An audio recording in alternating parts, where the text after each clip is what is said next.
Pessoal, mais um vídeo, né? A continuação do roteiro de movimento uniformemente variado, né? Que nós já havíamos, né, feito uma discussão, só que nós agora vamos aprofundar, né, esses detalhes com alguns cálculos, né, referentes a este modelo. Então, vamos acompanhar aqui o roteiro do movimento uniformemente variado, tá certo? Aí nós temos aqui um exemplo, né? Eu vou começar com esse texto mostrando um exemplo.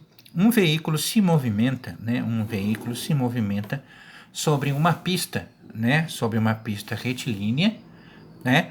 Com uma aceleração constante, né? O que significa isso? Aceleração constante significa que ele está acelerando de modo constante, ou seja, seria a mesma medida, né, no caso, né, o mesmo tipo de velocidade desde o início. Tá? Isso ele quer dizer. Então, durante o percurso, né, foi elaborada a tabela contendo os valores, né, de posição, né, valores de posição. Aqui está um pouco embaçado, vai melhorar. Valores de posição S, né? O valor da posição é S, da velocidade V, né? Da velocidade V e do tempo T, tá certo? A elaboração da tabela, né? A elaboração da tabela teve, né, início no exato momento em que o veículo passa pela posição 400 metros da pista, tá? Então, essa tabela ela foi realizada no momento que ele passava pelos 400 metros, tá? Não foi feita exatamente no início. Então, o início dela, né, houve-se, né, quando ela chegou em 400 metros. Foi aí que foi começado a contar, tá? Aí depois, né, com a velocidade de 40 metros. Então, tá aqui. E o cronômetro é disparado, né, nesse momento. Então, o que acontece? Quando ele estava a 400 metros, ele começou a ser contado a partir de 400 metros e ele já estava com 40 metros por segundo de velocidade, né? A seguir é apresentada essa tabela, tá? É apresentada essa tabela, né, com 3 incógnitas. O que seria incógnita? Incógnita seria um termo, né, obscuro, um termo ao qual a gente não conhece, né? Ou seja, né, aqui a letra A, B e C, né, a gente está procurando os valores dela, né, os valores escondidos que existem por trás dessas 3 letras. Então, o objetivo é encontrar valores para essas 3 letras aqui, ó.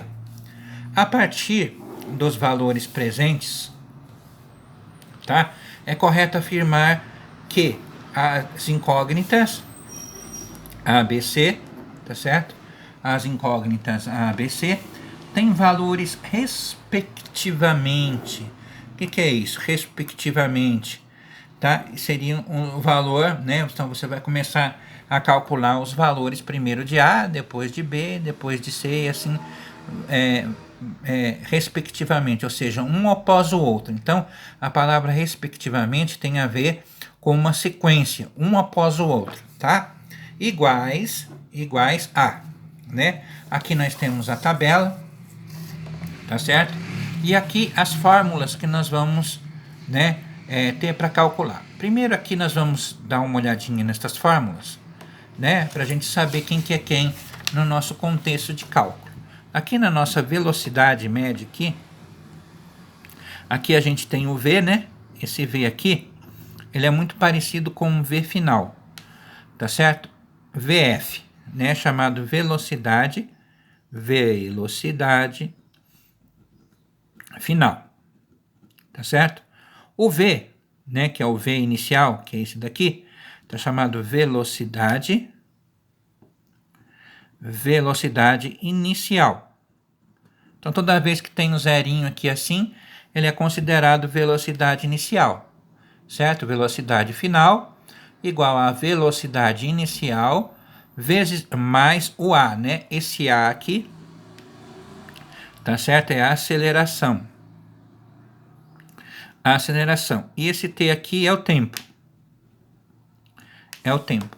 Então, cada uma destas partes da fórmula aqui, elas possuem o que a gente chama, tá, de unidade.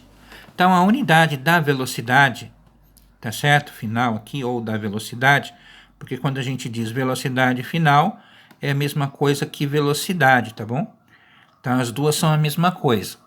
Tá? A unidade dela, unidade de medida, né? Que é uma unidade padrão, tá? Seria em metros, tá? Metros. Tá? A velocidade inicial é a mesma coisa, tá? Seria em metros. Metros.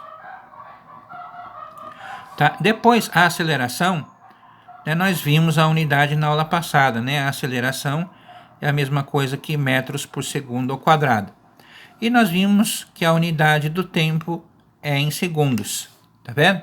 Então, essas daqui são as unidades padrões que devem existir nas respostas dos exercícios, né? Cada parte da fórmula tem um nome específico e também tem uma unidade específica, tá certo?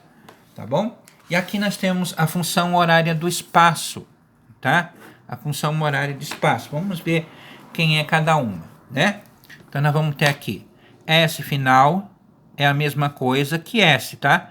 Então, isso aqui se chama espaço, tá certo? Espaço final, tá certo? Espaço final. Esse, que é o SO, né? Espaço inicial. Tá? Espaço inicial. Aqui nós temos VO, né? Que seria velocidade inicial. Velocidade inicial. Tá certo? Temos aqui o tempo. Tá certo? Tempo. E aqui temos a aceleração. Aceleração. Tá? Então, nós vamos ter aqui as unidades, né? As unidades de medida para o espaço não são tão diferentes quanto a da velocidade. Então, nós temos aqui, né, metros, tá certo? Tá? Metros. Aqui também a gente tem metros, tá? Espaço em metros, metros, né? E aqui temos a velocidade, seria metros por segundo, tá certo? Aqui na velocidade é metros por segundo, e aqui no tempo seria o espaço. E aqui a aceleração, que é metros por segundo ao quadrado. Cada uma tem um tipo de aceleração, certo? Bem, nessa explicação, né, nós tivemos aqui os pontos principais da fórmula, e na próxima a gente vai ver como que se efetua o cálculo, tá bom?